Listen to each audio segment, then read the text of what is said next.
রামপুরা রেদওয়ান হত্যা ও গুমের ২ মামলায় সাবেক প্রধানমন্ত্রী শেখ হাসিনা সহ ৩০ জনের বিরুদ্ধে গেল ৮ অক্টোবর গ্রেফতারি পরোয়ানা জারি করে আন্তর্জাতিক অপরাধ ট্রাইব্যুনাল। এর মধ্যে রয়েছেন ডিজিএফআই এর সাবেক ৫ প্রধানসহ ২৫ সেনা কর্মকর্তা। যা নিয়ে শুরু হয়েছে আলোচনা, কারণ দেশের ইতিহাসে চাকরিরত অবস্থায় সেনা কর্মকর্তার বিরুদ্ধে গ্রেফতারি পরোয়ানা জারির ঘটনা এটাই প্রথম। গ্রেফতারি পরোয়ানার ইস্যুতে নিজেদের অবস্থান ব্যাখ্যা করতে ব্রিফিংয়ের আয়োজন করে সেনা সদর। জানায়, মানবতাবিরোধী অপরাধের অভিযোগে গ্রেফতারি পরোয়ানা জারি হয়েছে তাদের ৯ জন সাবেক কর্মকর্তা, ১ জন এলপিআরে আর বাকি ১৫ জন বর্তমানে চাকরিরত। এর মধ্যে ১৫ সেনাকে সেনা হেফাজতে নেওয়া হয়েছে। এখানে সর্বসাকুল্যে এই পর্যন্ত যাদের নাম বেরিয়েছে প্রায় ২৫ জন। ২৫ জনের ভিতরে বরখাস্ত বা অবসরে যারা আছেন এদের সংখ্যা হচ্ছে ৯। এলপিআর বা লিপ্রা রিটায়ারমেন্ট যেটা আছে এটার সংখ্যা হলো ১। আর চাকরিরত অফিসারের সংখ্যা হচ্ছে এখানে ১৫। সেনা হেফাজতে থাকা ১৫ জনের ১৪ জন চাকরিরত।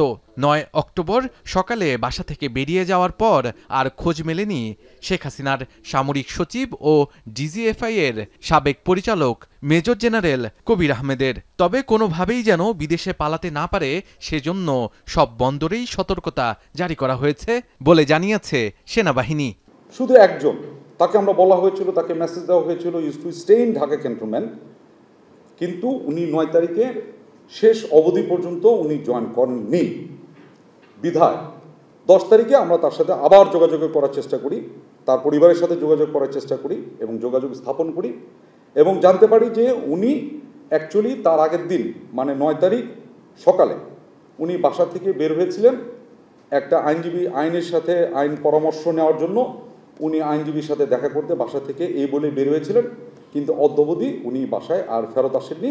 যারা গুম হয়েছেন তাদের প্রতি সেনাবাহিনী সহানুভূতিশীল এমন মন্তব্য করে এই সেনা কর্মকর্তা জানান, ট্রাইব্যুনালের যে কোনো রায় মেনে নেবে সেনাবাহিনী। সেই সাথে দাবি করেন, সেনাবাহিনীতে থাকাকালীন তারা কোনো অন্যায় করেনি। বিভিন্ন বাহিনীতে চাকরিরত অবস্থায় অপরাধে জড়ায় তারা। এটা কতিপয় আমাদের অফিসার হয়তো র্যাবে ছিল, হয়তো ডিজিএফআইতে ছিল, ইত্যাদি জায়গা থেকে, নট ইনসাইড আর্মি থেকে কিন্তু না। টেলিভিশন ও সামাজিক যোগাযোগ মাধ্যমে গ্রেফতারি পরোয়ানার জারির খবর জেনে চাকরিরত ১৬ জনকে হেফাজতে নেওয়ার নির্দেশনা দেয় সেনাবাহিনী। তবে এখনও ওয়ারেন্ট হাতে পৌঁছায়নি বলে জানানো হয় ব্রিফিংয়ে। ২২ অক্টোবর অভিযুক্তদের ট্রাইব্যুনালে হাজির করতে আইন অনুযায়ী পরবর্তী পদক্ষেপ নেওয়া হবে। আর অবসরপ্রাপ্তদের ব্যাপারে পুলিশ ব্যবস্থা নিতে পারে বলেও জানান এই সেনা কর্মকর্তা। আমরা এখনো ওয়ারেন্ট কিন্তু হাতেও পাইনি, ইভেন পুলিশও তখন আমাদের সাথে কেউ যোগাযোগ করে না যে একটা ওয়ারেন্ট ইস্যু হয়েছে। সেনা আইনকে ট্রাইব্যুনালের মুখোমুখি দাঁড় করাতে চান না জানিয়ে ব্রিফিংয়ে মেজর জেনারেল হাকিমুজ্জামান বলেন, দেশের প্রচলিত আইনের প্রতি শ্রদ্ধাশীল সেনাবাহিনী। এটার সাথে কোনো সম্পৃক্ততা ছিল না। শাহাদাত অফ্র, এখন, ঢাকা।